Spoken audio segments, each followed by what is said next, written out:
Hello అందరికీ welcome to my YouTube channel. నేను మొన్న మహాకుంభమేళ వెళ్ళానండి. ఆ కుంభమేళ ఎలా జరిగింది అనేది ఈ వీడియో మొత్తంలో నేను ఎక్స్ప్లెయిన్ చేయబోతున్నా మీకు.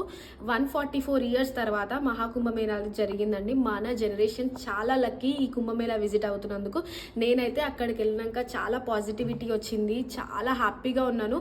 ఇంకా 10 డేస్ ఉంది కుంభమేళ ఎలా వెళ్ళాలి అన్న వాళ్ళు నా వీడియో చూసి మొత్తం కంప్లీట్గా చూడండి. మీకు నచ్చినట్టయితే సబ్స్క్రైబ్ చేసుకోండి, షేర్, లైక్, కమెంట్. ఇప్పుడు లాస్ట్ ఎండింగ్ కాబట్టి కుంభమేళకి ట్రైన్స్, బస్సెస్ ఏవి అవైలబుల్ లేదండి. సో మన ఓన్ వెహికల్లో వెళ్ళడం చాలా ఈజీ. ఓన్ వెహికల్లో ట్రాఫిక్ జామ్ అవుతుంది అని అంటే మనకు ఒకటి కావాలంటే మనం తప్పకుండా ట్రాఫిక్లో అయినా వెళ్ళాల్సిందే. సో నేనైతే అక్కడ రీచ్ అయినాక నా ఎక్స్ప్రెషన్ చూడండి, మీకు కూడా చూపిస్తారు. చాలా హ్యాపీగా ఫీల్ అయ్యిండే నేను. కానీ అక్కడ మిడ్నైట్ 2 అవుతుంది, అయినా కూడా మేము 2 o'clock అయినా పర్వాలేదు, ఎర్లీ మార్నింగ్ కొంచెం దూరం నడిచేంత వరకు టైం అయిపోతుంది. సో మేము స్నానం చేసేసుకోవచ్చు అని ఫిక్స్ అయిపోయిండే.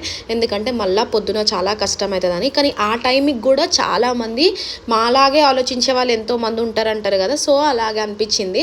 ఎంతోమంది ముందే వెళ్ళిపోతున్నారు, తర్వాత టైం ఉండదు, ప్లేస్ ఉండదు స్నానం చేసుకోవడానికి అని చెప్పేసి.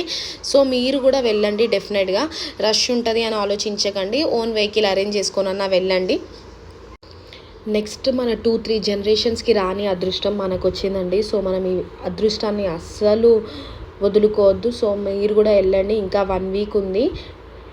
సో వెళ్ళి అక్కడ దర్శనం చేసుకొని రండి. 144 ఇయర్స్ తర్వాత వచ్చింది కాబట్టి మనం అక్కడ స్నానం దాంట్లో ఎంత పాజిటివిటీ ఉందో అది మనము అక్కడికి వెళ్ళినాక ఫీల్ అవుతామండి. నాకైతే చాలా ప్రశాంతంగా అనిపించింది.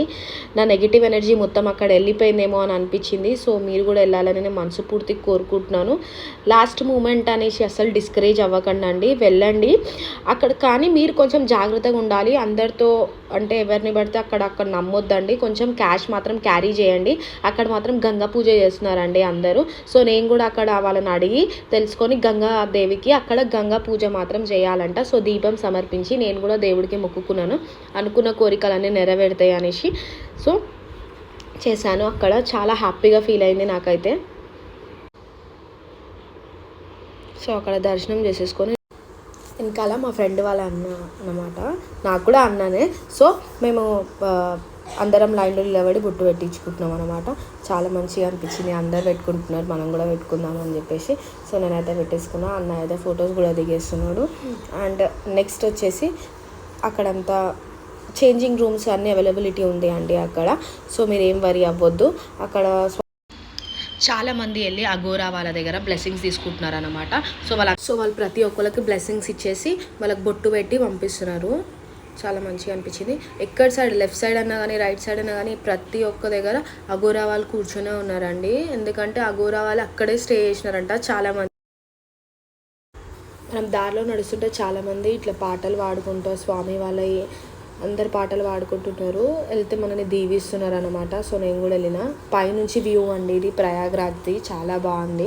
చాలా లైట్ సెట్టింగ్ చేసినారండి. ఎన్ని లైట్స్ ఉన్నాయంటే మనం కౌంట్ చేయలేము. కొన్ని లక్షల లైట్స్ ఉన్నాయి కావచ్చు.